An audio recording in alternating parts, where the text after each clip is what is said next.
साईं जो जेको रूहानी शेरो मुबारक आहे उहो अर्ज़ु रखिजे थो त पंहिंजो बगदाद शरीफ़ मां हज़रत पीरानी पीर दस्तगीर बादशाह साईं जा ॿ पोटा आया, साईं अहमद शाह ऐं साईं मोहम्मद शाह बादशाह। पोइ उन्हनि अची करे खोड़ा जी शहर में पंहिंजो हिकु आलिम दीन हुयो, उन वटि अची करे तरसिया। पोइ जॾहिं उन वटि तरसिया त पहिरीं साईं अहमद शाह आयो, उहो 1 साल तरसियो। 1 साल खां बाद में साईं मोहम्मद शाह उन्हनि खे वठण लाइ आयो। जॾहिं उन्हनि खे वठण लाइ आयो त पोइ उन पंहिंजो आलिम दीन जेको उन चयो त साईं हाणे तव्हां जहिड़ी शख़्सियतूं असांखे छॾे वञनि। पोइ कंहिं तरीक़े सां थोरो तरसायूं उन्हनि खे। पोइ उन्हनि ॿिन्ही शहज़ादनि जी सहता फैमिली मां शादी कराए छॾी। जॾहिं सहता फैमिली मां शादी करायूं, उन खां बाद में उन बुज़ुर्ग जेको आहे पंहिंजो रानीपुर शरीफ़ में साईं मोहम्मद शाह बादशाह खे, साईं अहमद शाह बादशाह खे गंबड़ शरीफ़ में मदरसा खोले ॾिना।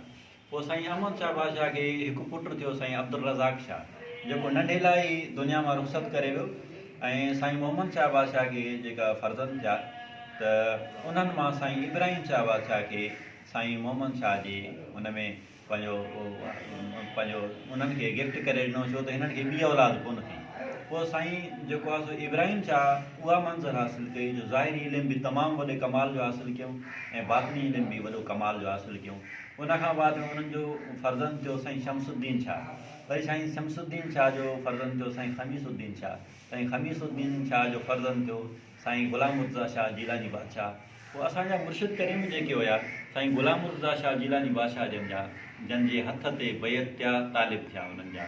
पोइ साईं ग़ुलाम मुर्तज़ा शाह जीलानी बादशाह जन पंहिंजो सिलसिलो तसव्वुफ़ ख़ालिस बि हलायो, उन खां पोइ ज़ाहिर इबादत सां गॾु बि हलायो।